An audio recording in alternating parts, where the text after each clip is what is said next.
শামশেরগঞ্জের শিবপুর আমবাগানে জুয়ার আসরে পুলিশের হানা, গ্রেফতার 5। শামশেরগঞ্জ ব্লকের নিমতিতা গ্রাম পঞ্চায়েতের শিবপুর আমবাগান থেকে 5 জন জুয়ারিকে গ্রেফতার করল শামশেরগঞ্জ থানার পুলিশ।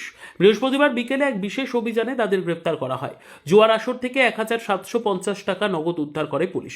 পুলিশ সূত্রে জানা গেছে, গোপন সূত্রে খবর পেয়ে শিবপুর আমবাগান এলাকায় হানা দেয় শামশেরগঞ্জ থানার একটি বিশেষ দল। সেখানে কয়েকজনকে জুয়া খেলতে দেখে হাতে নাতে গ্রেফতার করা হয়। ধৃতদের নাম মানসারুল ওরফে পিন্টু, বাড়ি ঈশ্বরপুর; রুহুল শেখ, বাড়ি ধানঘোড়া; রবিউল শেখ, বাড়ি নতুন শিবনগর; ইন্তাজুল মুমিন, বাড়ি ঈশ্বরপুর এবং তাশিকুল শেখ, বাড়ি ঈশ্বরপুর। অভিযানে উদ্ধার হওয়া নগদ টাকা পুলিশ বাজেয়াপ্ত করেছে।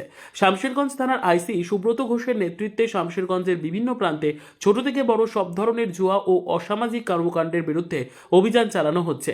সমাজে শৃঙ্খলা ও নিরাপত্তা রক্ষা করতে তৎপরতা চালানো হচ্ছে শামশেরগঞ্জ থানার পুলিশের পক্ষ থেকে। গ্রেফতার হওয়া 5 জনকে শুক্রবার সকালে জঙ্গিপুর মহকুমা আদালতে পাঠানো হয়েছে। পুলিশ সূত্রের খবর, এলাকায় আরও কয়েকটি স্থানে নজরদারি বাড়ানো হয়েছে যাতে পুনরায় এমন অবৈধ কার্যকলাপ চালানো না যায়।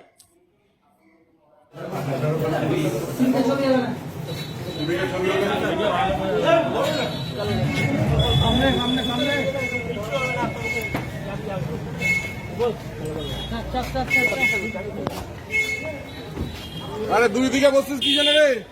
আরে তুই পাগল নাই মারা? এই একদিকে বস, একদিকে দুজন, একদিকে একদিকে বস, তুই ওইদিকে বস। ওই চল চল চল চল চল, হ্যাঁ ঠিক আছে। বন্ধ হয়ে যাবে তো, লক হয়ে যাবে। না না, এ করতে হবে। আরে মাঝখানে বসাও। আরেকজন তো আছে, আরেকজন না না, এখানে উঠাতে হবে তো।